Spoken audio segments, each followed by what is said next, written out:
One big reason why people don't seek help for mental health or substance use is the stigma surrounding those issues. And we're going to talk about that today on another edition of Odyssey House Journals. Thank you, everyone, for either watching or listening. I'm your host, Randall Carlisle. Our guest is Brian Higgins. Welcome, Brian. Glad to be here. I just looked this up this morning. And it's from the Utah Behavioral Health Commission. And one of the areas that they talk about is stigma.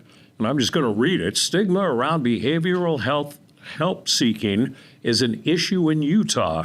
18% of youth in grades 6 through 12 think it's not okay to seek help for mental health. Students with high risk and students of color are even more likely to hold this belief. 20% of adults reporting unmet mental health needs indicated they worried about what people would say about them if they got treatment. 23% said they worried they would be told they needed medication. 17% worried their information would not be kept private. 11% thought their family, friends, or religious group would not approve. And 9% worried seeking treatment would lead to negative consequences, such as losing their job, home, or children. And so obviously, it's a big problem. And you are in charge of a group trying to erase that stigma. Can you tell me about it? Yep. First of all, welcome. Thank you for coming. Yep, happy days. So my organization, my nonprofit, is called Metah Fit, and the FIT stands for Films, Ideas, and Tips. So we try to help people tell their stories through creativity, because we find that creativity is kind of the great levelator, because the issue with mental health and stigma is people are scared of it. People want to, and depending when this podcast goes out, but it is the spooky time of year, and I like to say people treat it like Dracula. If someone comes up with depression or anxiety or bipolar or some kind of or substance use disorder, people are very much like, stay away from me. I don't want to catch it. Don't bring me down. So people are afraid to ask for help. So it really just extenuates their circumstances. And that's really because people don't have their own experience with it. We find that once somebody gets a diagnosis or gets involved in some way personally, then they get all the experience. They know the emotional aspect, and they realize like how strong and how devastating it can be. So then they're all about, hey, I need help, and the best way to help myself is to help others, as we know. So, as I mentioned, I was homeless for 2 years. I was homeless for 2 years. Really? And through my own substance use and all the circumstances, losing my job, losing my family, losing my house, which is the typical story. Totally. And then end up homeless, and I tried all the traditional forms of treatment for mental health. Mine was specifically from conflict-based PTSD, and all the things that come with that. And in all my Celtic wisdom, I decided just to drink more to make it go away. Sure, you numb yourself. Yeah, and it certainly didn't make it go away. It just made everything in my life go away. So, what I found was, especially in the unhoused homeless community, you're very much invisible. People don't want to make eye contact with you. People don't want to interact, communicate with you, and that was really how I found that. And nobody would listen to my story. Nobody would connect with me because I wasn't saying it in the correct way. There's certainly plenty of resources and plenty of programs out there, but I just didn't know how to access them. So, as I mentioned, my history is conflict-based PTSD. So which means what? Veteran aspects. So conflict, war, and aspects, and so the post-traumatic stress of that. So all of my flashbacks, all of my reliving the trauma and the subconscious sabotage of all of that, it was easier for me to numb out as you say, Did you realize at the time that it was a form of mental illness? Yes, I had certainly been diagnosed with it, but I couldn't find appropriate treatment. I couldn't find relevant stuff that could resonate with me.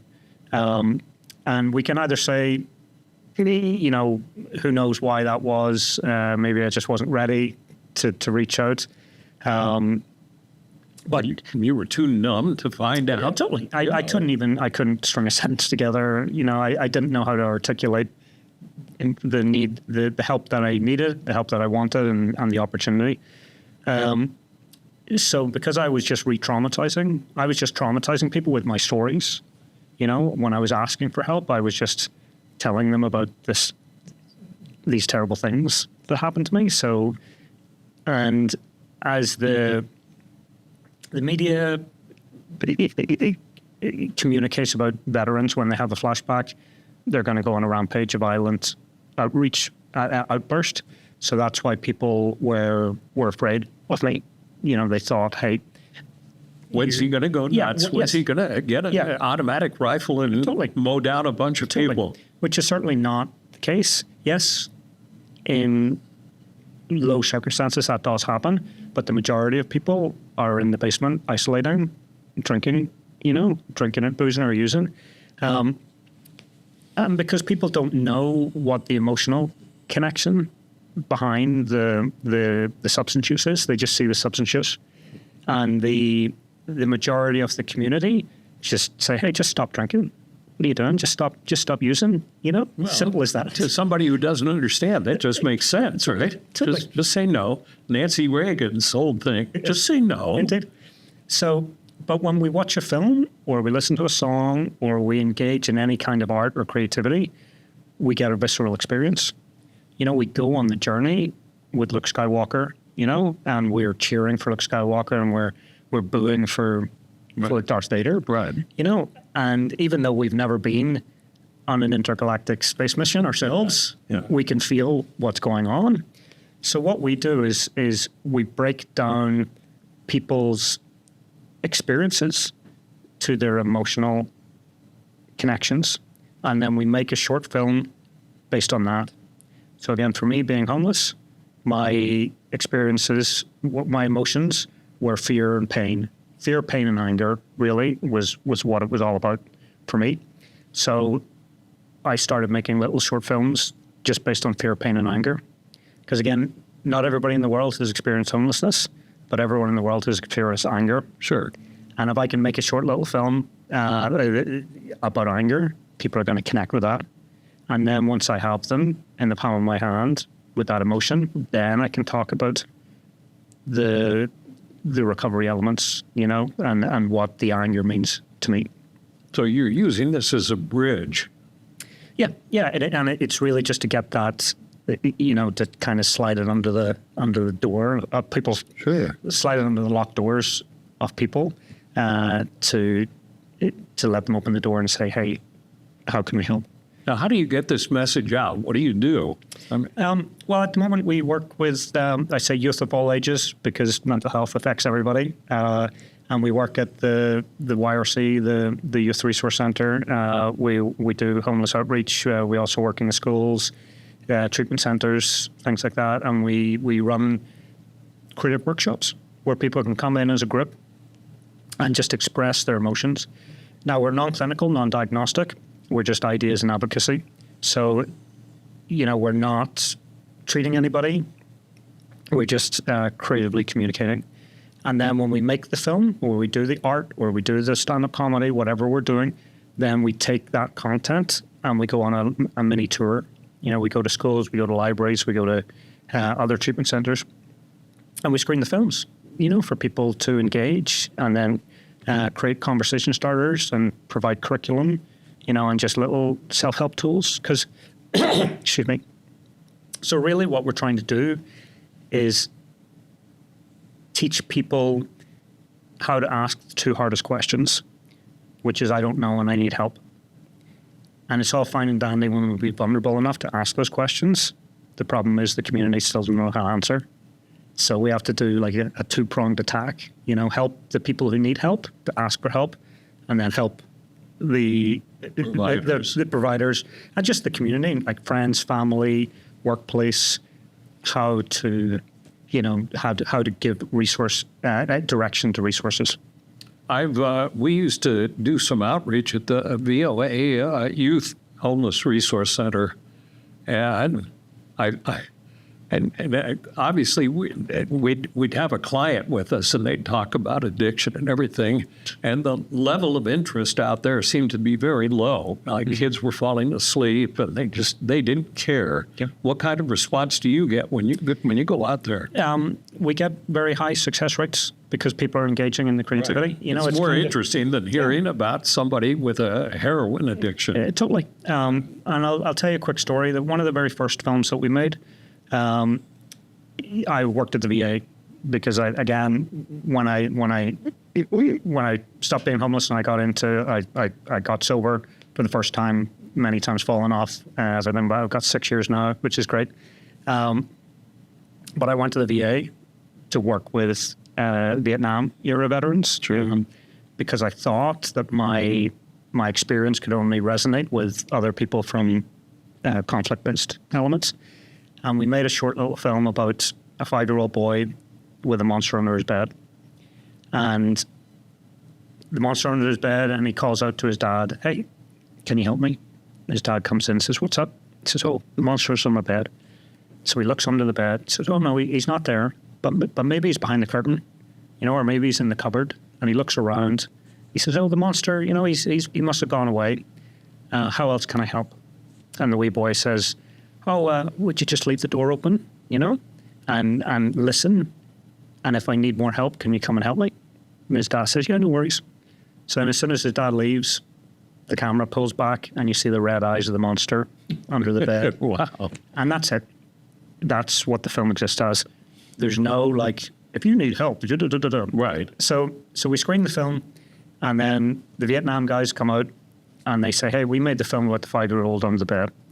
I'm the 5-year-old, and the monster under my bed is my addiction, is my suicidal ideation. The monster is clear and present and alive for me today, and I have to do everything in my power to keep it under the bed, because if it comes out, it will kill me, 100%. And part of that is being vulnerable enough to ask for help. Ask, "Hey, can you check under the bed?" And of course, the dad comes in. He doesn't come in and say, "Don't be stupid. There's no monster. Go to sleep." Right. Because that's not going to help anybody. He checks, what else can I, because I understand the monster is real for you. How can we help? And that's what it is. So we show the film about the monster on the bed. Everyone remembers when they were scared of the dark. They remember what their monster looked like, and they get that visceral connection. Then when we got them, then we can talk to them about resources and talk about what the meaning is. But if we just did a standard talking head, I'm in recovery and I'm blah, blah, which is why you get a different reaction at the youth resource center than we did. Yeah. So. Because the monster could be anything to them. When it's somebody telling their story, there's no other version. The audience can't be subjective about what the story is. But when you're doing creativity, that people can have all their meanings, Sure. Wow. Some people's love songs are some people's breakup songs, It's just how you hear it and how you see it and how you reflect in yourself. Wow. It's an interesting approach. When you go to, you said you've done a workshop at a couple of Odyssey places. What Yep. is this for the clients or for the staff? What we do with Odyssey, we've only done for the clients. We do provide programming for the staff as well. We did one a couple of Christmases ago at the Sugar House place, and then we did another couple at Mill Creek.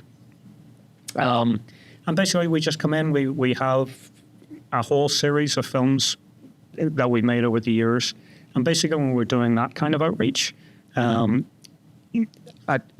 organization will contact us and say, "Hey, we're a treatment center. Our clientele is whatever demographic-wise, or a school could contact us and say, "Hey, we're having trouble with bullying. or we just did a program with the Columbus Center for Autism. So then we can curate 3 or 4 short films, because they're all shorts. We're not making features. I know. I've watched some before you came in. Cool. So we pick 3 or 4 that are going to resonate with them. We take the conference room, or we bring in our projector and we set up the screen. Right. And people have a good time watching the films. Right. And then we curate a great conversation. How people are experiencing, what it meant to them, how they're feeling, and we provide them our tips, our stuff. These are Thinkalopes. But if you can open that up, it provides 50 tips to help produce serotonin, to give you an extra boost, to help you move along. 50 tips to help keep you tip-top. Yes. Go for a wander. Meditate for 5 minutes. Schedule a checkup. How are you feeling? Paint, draw, or color. Sleep in. Cook something you enjoy. Play a game. Wear comfy clothes. Watch the sunset. Take your meds. Huh. Yep. And there's 50 of them. Yep. And people carry those around with them in their pocket, and then whenever they're feeling need a little boost, they can just pick one of those, and they can do it right away in the moment. Sure. You don't need to wait for an appointment 3 months down the line or anything. Cry, sit under a tree. And then the last one is repeat this. I am enough. Indeed. Yeah, very good. Yep. So we have all these cool little materials, and they're well designed. I designed them all. It's a bit of humbleness in my in my design. No, what I like about it is the simplicity. Yep. And we've got our art books, and it's just cool design stuff. This is our specific one about substance use disorder. But people engage because they're cool. They're cool to read and interact with. They provide implementable tips that you can do by yourself, to keep moving forward. And these are very simple, and they're very non-judgmental. Substance use disorder is a treatable mental disorder. And then the second thing they point out, it's interesting, substance use disorder does not necessarily mean addiction. It can range from mild to severe, with addiction being a more severe condition characterized by compulsive use despite adverse consequences. And then dual diagnosis, obviously, is with mental health and substance use disorder. I love the simplicity of what you do. You're a nonprofit. Yes. How do you keep going financially? Standard why we have grants. We used to get federal funding, but that all went out the door. Yeah, don't plan on that for a while. Well, because we're double winners, because we do mental health and we do arts, which are both terribly funded. Yes. But are no-nos these days. But we have local family foundations that support the cause, that keep the doors open, keep us buoyant. When we do our public presentations, because we also do public stuff at the libraries and do festivals every quarter. We get donations, like ticket sales. Okay. Because people say, well, I'm going to the cinema, I'll pay $10 for the cinema, I'll pay $10 to go here. So ticket sales, donations, I get a bunch of speaking engagements that I will fund through that. And then also when we're working with other more established organizations, we have pass-through service costs. Sure. How do people get a hold of you? MentalHealthyFit.org is the website. Mental health. Mental Healthy. Mental Healthy Fit. So the words Mental Healthy Fit, F-I-T, all one, .org. Yep. mentalhealthyfit.org. Correct. Okay. For those who couldn't understand your accent. Indeed, I know. Sure. I doubt anybody worked out anything I was talking about at all. But they cannot. That's the great thing about my accent, is because, some people can't understand a word I'm saying, but I just say, hey, it's entertaining and educational, so just clap. Yeah. Don't worry about it. It's not real. I'm faking it. Yeah. How did you finally get help? Oh, I knew. You're homeless, right? Yes. So When homeless, are we talking about like down on the block or? yeah, I was down in Pioneer Rio Park. Grande. Yeah. Okay. So, I knew that I was an alcoholic addict since I was 4 years old. Really? It was just one of those things. I remember when I was 4, I would, headbutt the floor, or I would splash my head in the cupboard to knock myself out, because I just had that unease about life, and I just had to remove myself from the difficulties that I was facing even that age. And then I progressed on to solvents was my first, so glue and everything, which then progressed on to recreational drug use, which, pushed up to, cocaine, heroin, the whole whack, and then all the alcohol on top of that. So you look amazingly healthy after abusing your body. Yes, so I got it. Whoever is looking after me up there, kept an eye. So as I say, like I was a seeker. I always knew something was wrong, but I couldn't find any treatment. I couldn't find any, access. Because if you think like where I'm from, Northern Ireland, my town is if you close your eyes and see some little thatched cottages on a street, like one street, that's my town. So there's not many treatment centers there. No, and if you had admitted your problem in a town that size, I mean, think about it. Especially the culture, because everybody's off their trolley, and then the difficulties with Northern Ireland, with the troubles with the terrorist activities. Yeah. It's just a difficult situation, very masculine, like nothing wrong with me. Let's all go to the pub and get drunk. Yep. And we don't cry about it. We don't ask for help. We just get on with it, So, yeah. And then when I came to America, it was actually a conflict resolution visa that I got because of my work for the troubles when the peace process and the ceasefire started. And when I came to America, I was kind of put around into different conflict areas to try to, help people understand that violence is not necessarily the way. Well, it's not the way. I don't say necessarily the way. It's not the way. Yeah. But again, it just took its toll on me. Like, I'm very much, my empathy. I just suck it all in, and I'll just take it all away. And I used to think that was my lot in life, was like, I'm here. I'm like the canary down the mine that I'm taking all of your pain away, even for this moment of chatting, so you can feel better. But then I'm the one that's distraught. You're hurting. Yeah. So, as I say, I went to all traditional treatment. I was in and out of psych wards and treatment centers. And, at my time when I got my diagnosis, there was still so much stigma for for veteran-based PTSD, because again, the masculineness of it. Hey, nothing wrong with you, big strong Marine. Stop your crying, and that's why there's such high rates of suicide in the military, and why there's so many veterans on, homeless encampments too. Totally. And I was in and out of AA. I was in and out of treatment centers, in and out of traditional therapy, medication, it just on, and just nothing resonated with me because I just couldn't connect. It worked. Well,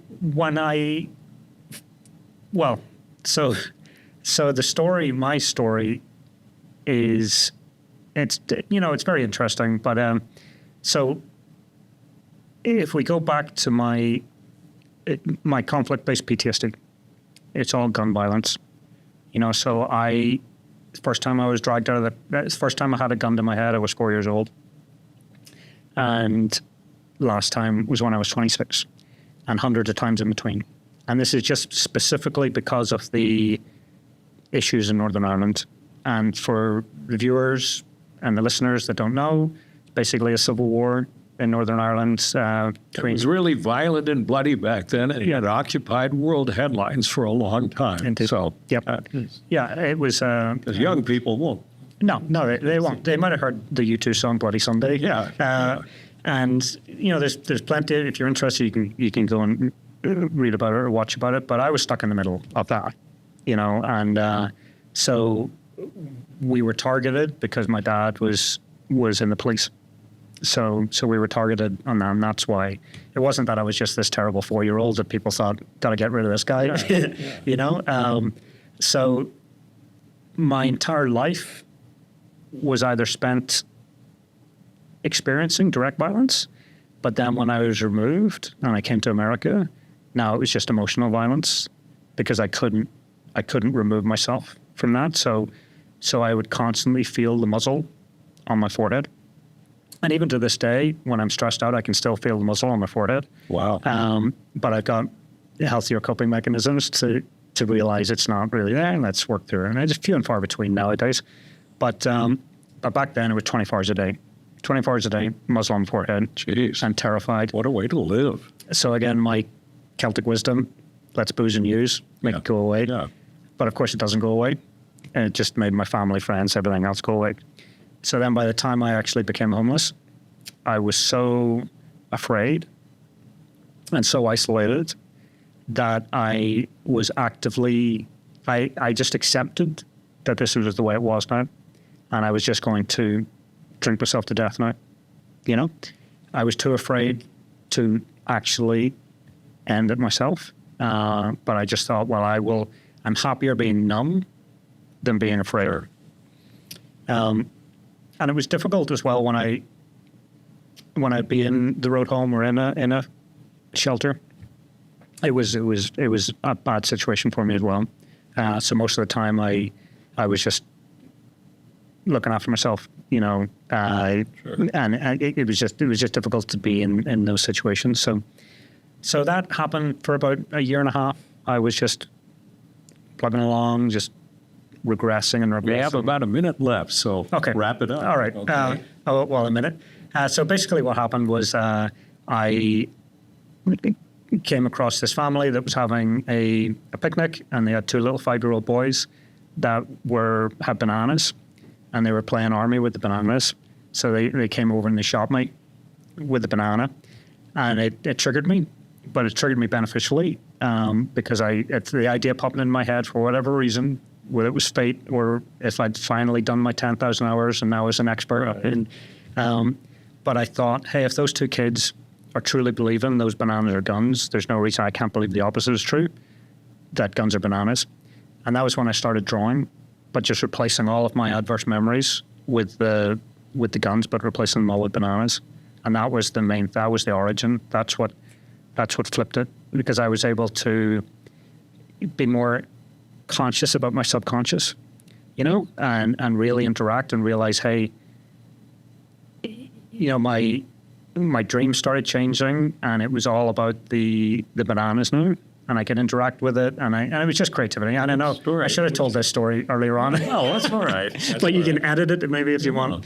So basically, that was the idea, and then it that was the initial point, and then it took me about 6 months. I was able to get sober, get into sustainable housing and programs, and just work my way through. And You have a great story. Thank you for sharing it. It's mentalhealthyfit.org, Yep. right? Brian Higgins, thank you very much for sharing your story. The reason we have a limited time is because we're on a radio station as well. So they only gave us a certain amount of time. So No problem. that's all. So thanks for sharing. Cool. And thank you for listening or watching another edition of Odyssey House Journals.